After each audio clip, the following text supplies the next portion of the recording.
I actually wanted to start with a more general question for you both. Being a show set in the apocalypse, characters are going to have a history and a lot of baggage.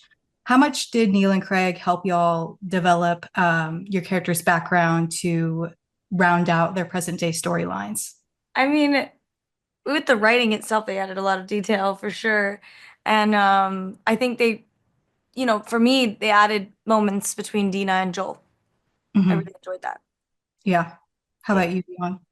I really relied on the writing. It was a lot of excavation and just going deeper into the lines, um, which is a testament to the writing. It's great Yeah. stuff. Yeah. Yeah, it really is.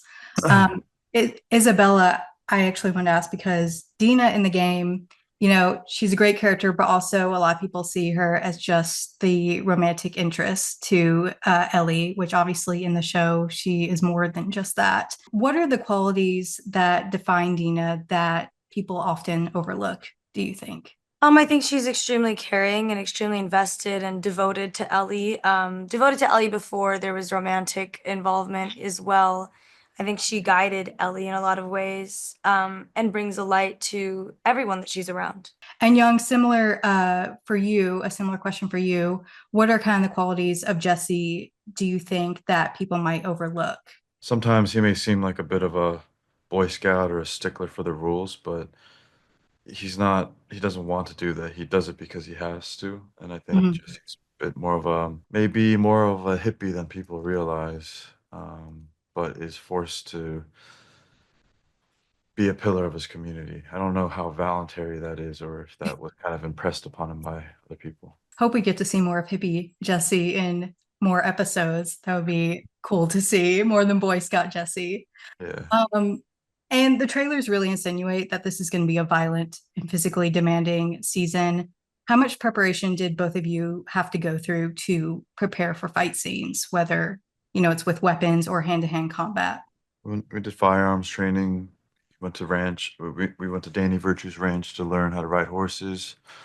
We had physical trainers to work with and kind of prep our bodies for the toil. Isabella, did you have to go through any preparation for fight scenes? Yeah, yeah, absolutely. Luckily, I already had some like arms training, but prior to it, but I also did some dance scenes as well.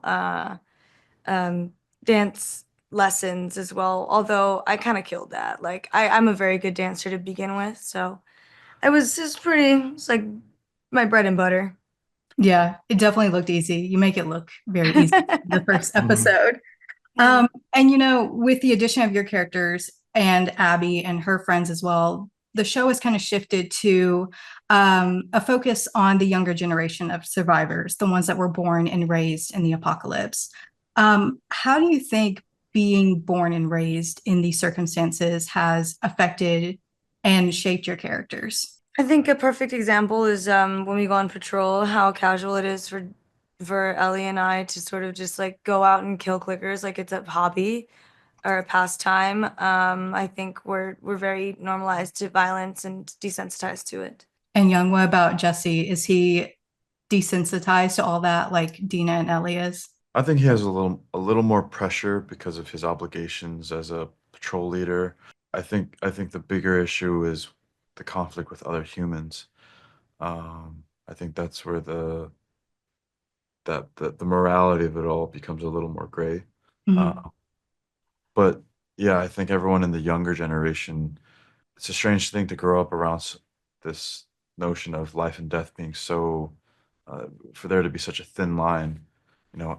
I think there's in the first episode, Joel and Tommy's kid, they have a conversation about who's here, people, who's outside, monsters, and that's a very clear delineation of what that life is like. And for both of you, there's obviously the established friend group between Dina, Jesse, and Ellie. And in a lot of these friend groups, people start to assign roles to each other. They start to notice they might be like the therapist friend or the mom friend, or as Bella called Ellie, the cool uncle of the group.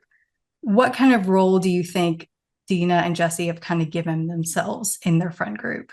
The fun guy. Dina is the fun one, I guess. The Yeah, the initiator of joy. Mhm. Jesse is Big dad vibes, no? yeah. That's what Bella said a little bit. Like, Really? yeah. Yeah, Yeah. we're saying that Bella or Ellie was the dad, and they were like, no, I think that's more Jesse. Yeah. Yeah, I Yeah. can see that. Yeah. Yeah. Yeah. Father. And, final question for you guys. The set and general aesthetic of The Last of Us is obviously amazing. I don't have to tell you that. But was there any like little detail that really immersed you into this world when you were filming set? For me, it was in the music shop scene, where you kind of just like it's like a time capsule and it's like a time portal. You walk back in time, you see all those vinyls and like the posters, from 2003. That was Mhm. really cool. Yeah. So the clothes really helped. Like, I don't usually wear flannel and boots often. I don't usually wear low-rise skinny jeans. That's Cool. testament of the time. The hat, the beanie, yeah. The beanie. Yeah, and the clothes really help. And it's not just something that they buy off of a thrift shop. They take it, they beat it up to wear it down, and so it feels worn. And to wear that for 6 months, 7 months in a row, it really kind of helps drop into that character.